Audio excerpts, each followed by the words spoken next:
Perkenalkan, nama saya Brigita Nindita Dian Paramita dengan NPM 203084.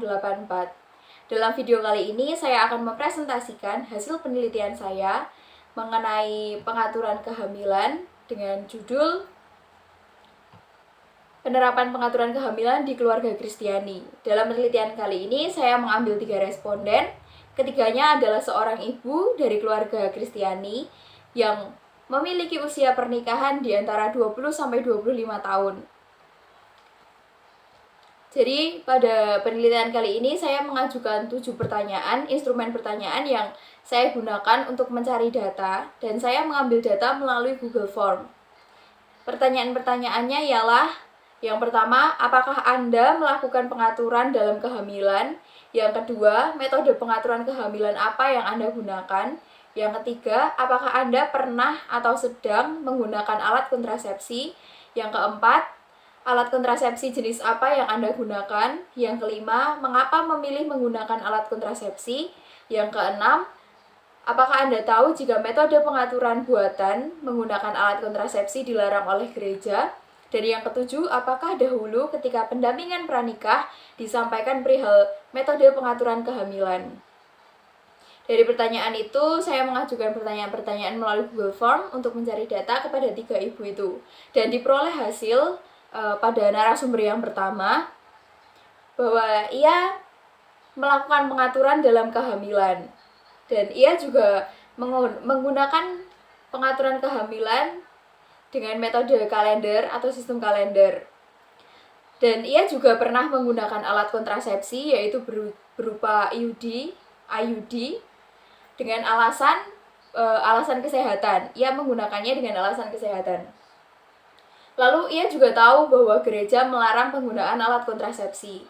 Dan ia juga dulu ketika pendampingan pranikah juga mendapatkan materi mengenai pengaturan kehamilan.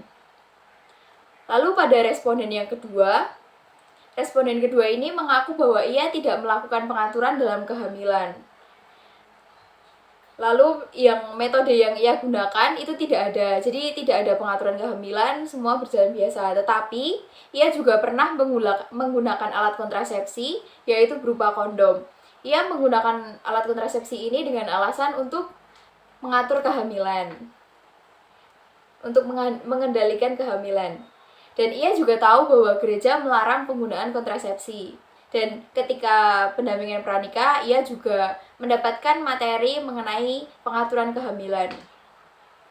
Kemudian pada responden ketiga ini, ia juga melakukan pengaturan dalam kehamilan. Dan sistem yang ia gunakan ialah sistem kalender juga.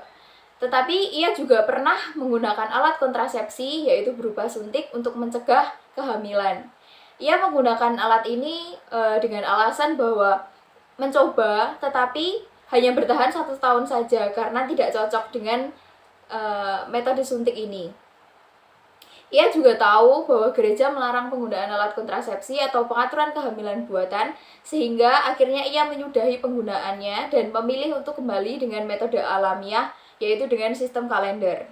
Dan ketika pendampingan pranikah dulu, ia juga mendapatkan materi mengenai pengaturan kehamilan.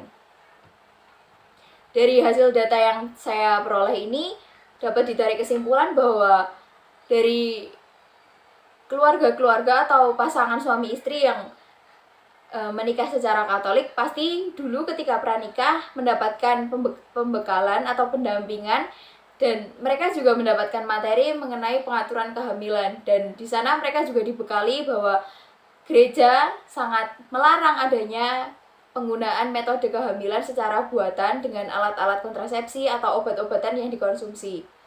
Dan gereja hanya menganjurkan penggunaan metode alamiah.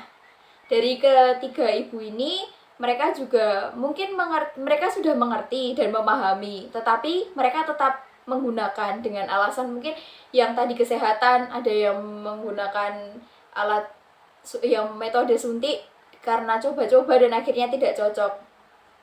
Jadi pada penelitian ini mungkin bisa dikatakan bahwa beberapa keluarga, karena ini hanya sebagai sampel saja, mereka sudah mengerti dan memahami, tetapi tetap menggunakan alat kontrasepsi sebagai cara mereka untuk mengatur kehamilan di dalam keluarga atau di dalam hubungan pernikahan mereka.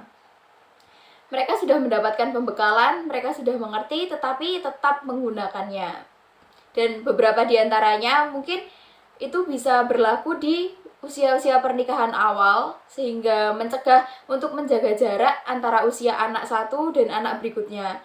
Tetapi ini di sini untuk usia pernikahan ketiga ibu responden ini sudah memasuki usia 20-an tahun, sehingga mereka sudah tidak lagi menggunakan alat-alat kontrasepsi, tetapi memilih untuk metode buatan. Dan satu di antaranya juga ia sudah menopause, sehingga tidak memerlukan lagi. Makanya ketika saya mewawancarai, beliau berkata bahwa tidak menggunakan atau tidak ada pengaturan kehamilan di usianya yang sekarang ini. Oleh karena itu, dari penelitian ini mungkin bisa lebih ditekankan lagi mengenai pendampingan pranikah, bagaimana pengaturan kehamilan itu, dan mana saja yang diperbolehkan dan tidak diperbolehkan oleh gereja.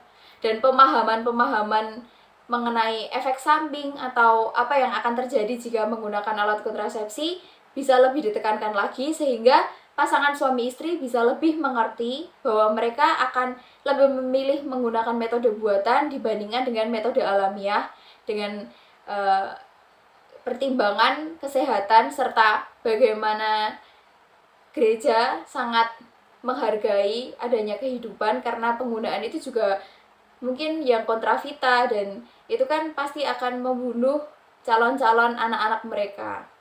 Jadi dari video ini saya menyampaikan bahwa masih banyak keluarga yang menggunakan alat kontrasepsi atau metode buatan dalam pengaturan kehamilan.